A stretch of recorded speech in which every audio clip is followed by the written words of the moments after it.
Welcome to the Domestic Supply Chain Summit. Today we are joined by Philipp Pfister, Sector Vice President at Transporeon, a Trimble company. Welcome to the summit, Philip. Thank you very much for having me. I'm excited to get into today. We're kind of getting into the unexpected of the inefficiency side of things. But before we get too far into that, let's get some background on you and how you started at Transporeon. Yeah, glad to give you a little bit of context. I started at Transporeon in 2012. So I'm with the business almost 13 years now. Started back then as a project manager, and over decade now, I was able to and allowed to extend the area of my responsibility. The last role that I did hold was Chief Customer Experience Officer, so responsible for everything post sales, from project execution through onboarding and education of our network, as well as supporting our customers on day-to-day basis. And as of January 1st this year, I took over the role as Sector Vice President at Transporeon. I like it. It's quite a nice journey that just kind of led you here, but without too many weird twists and turns. But it's good. It means that you are truly an expert in what you do every day. So getting into that, in your experience, kind of how often do unexpected events kind of require that rapid adjustment of transportation plans? Like, how often are you seeing this? And then also, what are some of those common triggers that do, set off these need for these quick changes? Well, so generally speaking, I think the last couple of years have been full of unexpected events, right, on macro as well as on micro level. So I think it explicitly started during COVID, when borders were shut down, when the supply chains really got completely disrupted. It was followed by the Ever Given incident, when the Suez Canal got blocked by the vessel, turning there in an unfortunate way. Then, of course, the Suez Canal still is in the middle of all of this with the ongoing Red Sea crisis. Now we talk about tariffs as well, that again have an influence on the supply chain.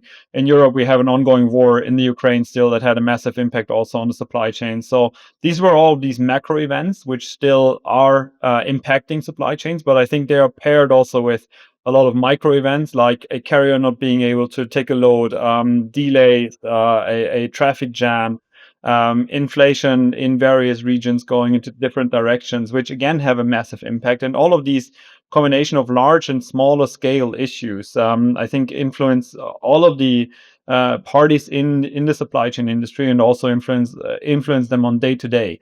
So they have to react very fast on ever changing things basically on a daily basis right now.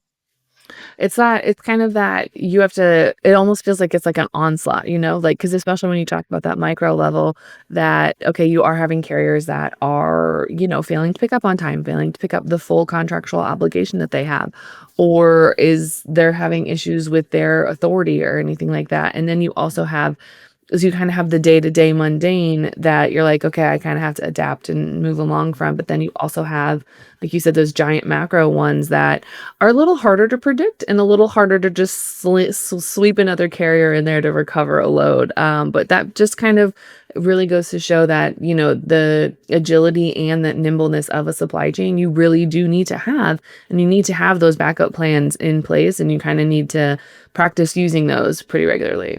Yeah, absolutely, absolutely. I think having those backup plans is extremely important, so that you can be also more proactive in how to react on things changing rather than being reactive. Anything that is reactive will also put you in a bad position. It creates stress. It will most likely lead to you not taking the best decision, but the first decision potentially, or the first decision that comes to mind. So I think these backup plans are absolutely crucial in these times. Oh, absolutely. Kind of going into some of those backup plans, before you get to some of those backup plans or anything like that, there is a lot of inefficiency that exists maybe in plan A, plan B, or all the way to plan Z. When it comes to some of those inefficiencies that exist within a supply chain, there's a lot of hidden costs that are just kind of eating away at margin within that. How do you kind of go from finding those inefficiencies and those costs and those cost wasters or the money wasters, and kind of take that, but then also turn it into something that's efficient, not cost prohibitive, potentially making more money, and also is reactive versus, or also is proactive versus kind of that reactionary aspect that we seem to have a lot of. Yeah, so I think one of the inefficiencies here is in the collaboration, right? So everyone in the supply chain has to somehow collaborate with each other, but it's not that there's one mean or one common standard across the whole industry that just makes collaboration seamless, then there's a lot of differences in the level of information that you're getting. So someone might say, I don't need to give my carrier the full address. They just know by this abbreviation where they have to go. But then this carrier is not able to take a load, and the second carrier is not aware of this because they don't know these abbreviations.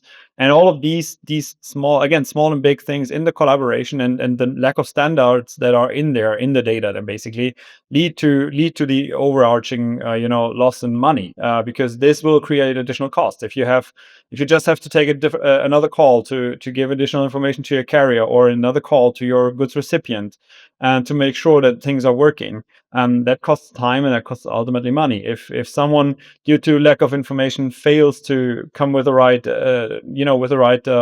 equipment to your site, or doesn't find the unloading station, there will be penalties in worst case. So again, this costs you money.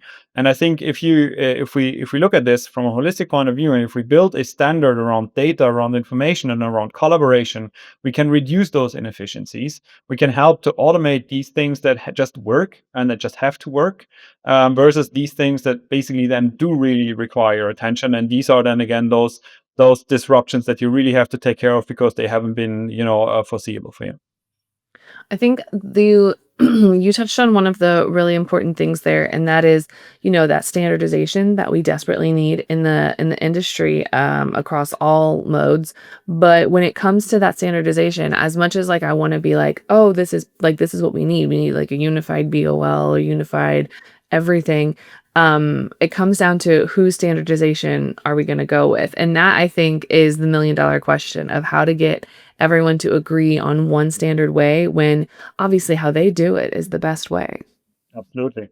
Yeah, and I think here, I think a neutral party can bring the best way to standardize. So we have established a platform where we take in the different standards that every party provides. So no matter what kind of in-house system, what kind of TMS system you have, no matter what output file you're producing, we help to transform this into one common standard that then basically is the platform standard.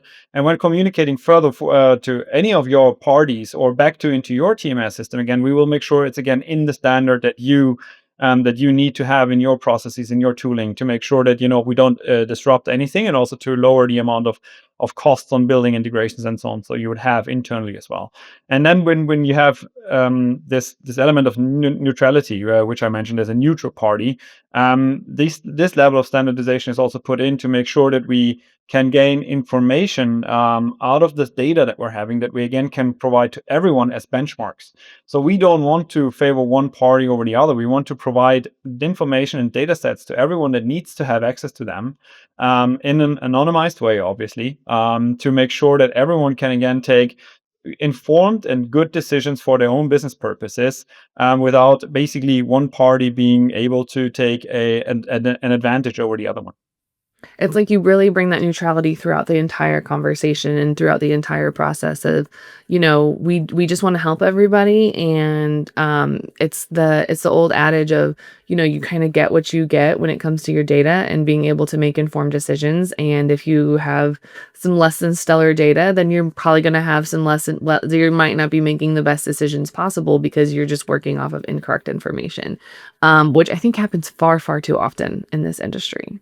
Yeah, I agree, and I think also, if you participate in something like this, and you see like the benchmarks that are out there, and you can start comparing this to your own data, no matter if it's data quality or then prices that you're getting from the market. It is also like a motivation for you to maybe increase your own quality and increase your own way of collaborating with other parties, so that you don't fall behind. And this again is something that then again the neutral party that we can provide into this level of collaboration can definitely help you with. 1,000%. And I think that's where you really need those, like you said, you like the strong partners. You really need those to say, okay, well, we're coming in and, maybe we can make some better decisions. Maybe we can help you make some better decisions. But we have a couple more minutes here. But in your opinion, what is the biggest opportunity for improvement in the supply chain like today?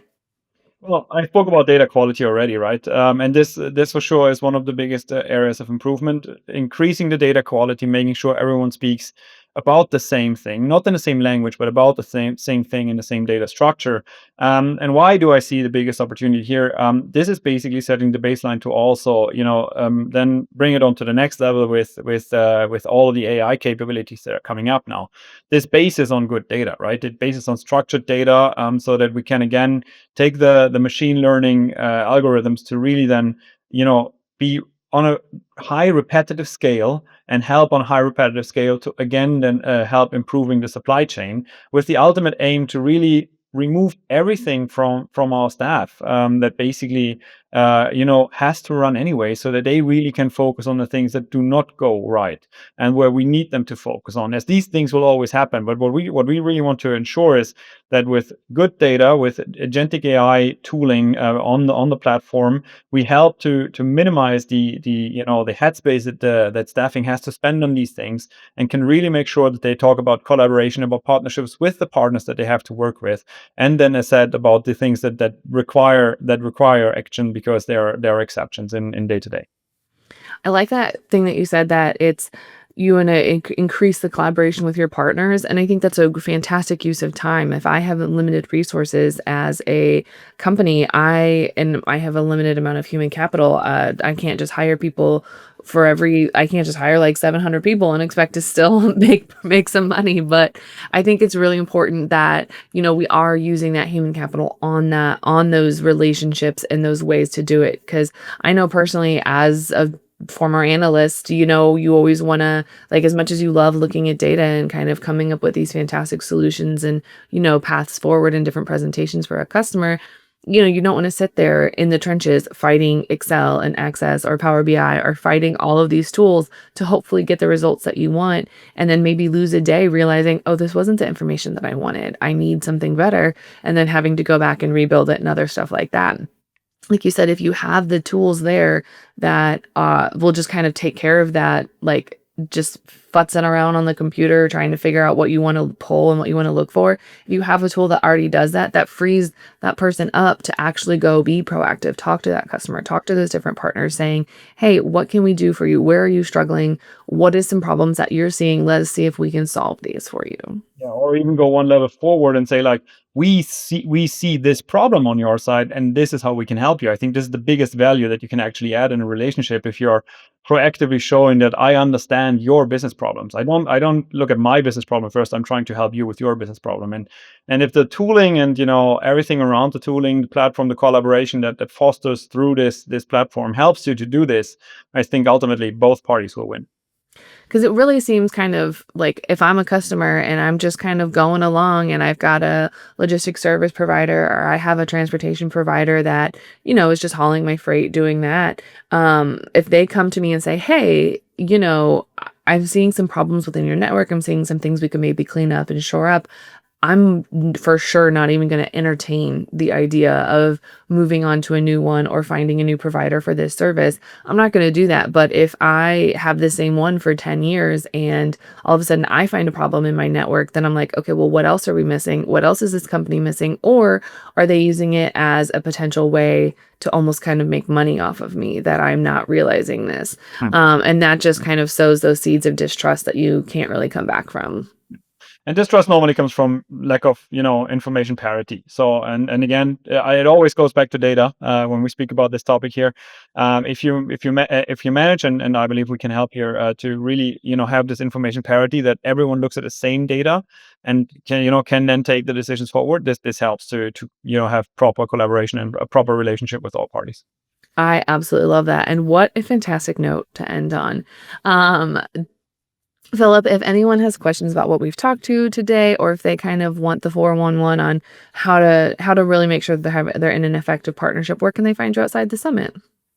Well, obviously at the summit, and they can find us online, and we're more than happy to entertain any discussion about this topic. We're here to help the network, so looking forward to a lot of reach out. Awesome. Thank you so much for joining us today. Thank you very much for having me.